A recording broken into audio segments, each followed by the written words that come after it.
Kira-kira apa yang harus kita lakukan ketika kita di sini mendapati sebuah komentar yang pedas atau haters ya? Disimak video ini baik-baik.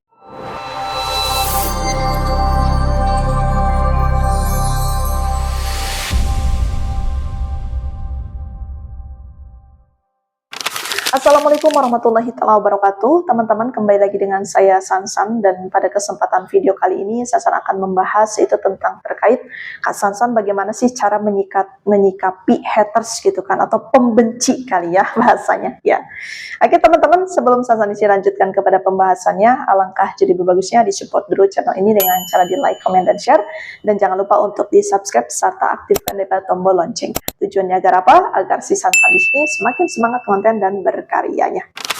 Oke teman-teman, jujur aja ya, memang terkadang haters itu membuat kita terganggu ya, entah itu waktu istirahat tidurnya ataupun ketika kita di sini lagi semangat-semangatnya, terus ada komentar-komentar yang memang menusuk hati kita dan jantung kita ya, sehingga teman-teman meresap masuk ke dalam pikiran kita, alhasil jadi kepikiran ya. Tetapi teman-teman, di sisi lain ya, kalau misalnya kita memandangnya secara positif gitu kan, itu justru menjadikan sebuah cambuk ya, atau batu loncatan. Kenapa? Karena teman-teman, ketika kamu dicemooh, ketika kamu dicaci maki, ketika kamu disepelekan, harusnya kamu makin semangat. Kenapa harus makin semangat? Harus makin membuktikan bahwa kamu itu adalah berkualitas. Ya, kamu berkualitas teman-teman. Dan ketika orang tersebut misalnya gitu kan menyepelekan kita, mencaci maki kita, kalau kita pandangnya dengan hal yang positif teman-teman ya, justru itu adalah sebagai ya teman-teman cara untuk kita apa, makin bangkit dan termotivasi. Nah, jadi kalau misalnya untuk Sansan sendiri sih teman-teman ya, nggak begitu ngambil pusing sih dengan seorang haters. Kenapa? Karena di mana-mana ada lovers, pasti ada haters.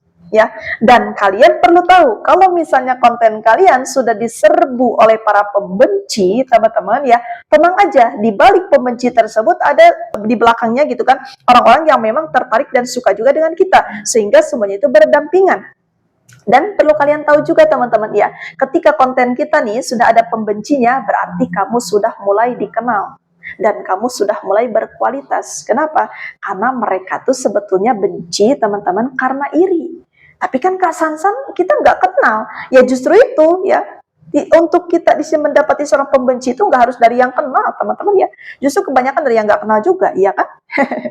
Nah, jadi teman-teman, Sansan di sini berpesan kepada kalian, tetap semangat konten dan berkaryanya. Tidak usah hiraukan apa perkataan mereka. Yakin saja teman-teman ya, setiap pohon yang tumbuh ya teman-teman semakin besar, semakin berbuah, maka apa ya, untuk hama-hamanya pun juga akan semakin banyak, gitu kan? Istilahnya gitu kan, kasarannya ya. Nah, jadi itu saja sih yang bisa Sansan sampaikan kepada kalian. Tetap semangat kontennya, berpikir positif, berikan yang bermanfaat.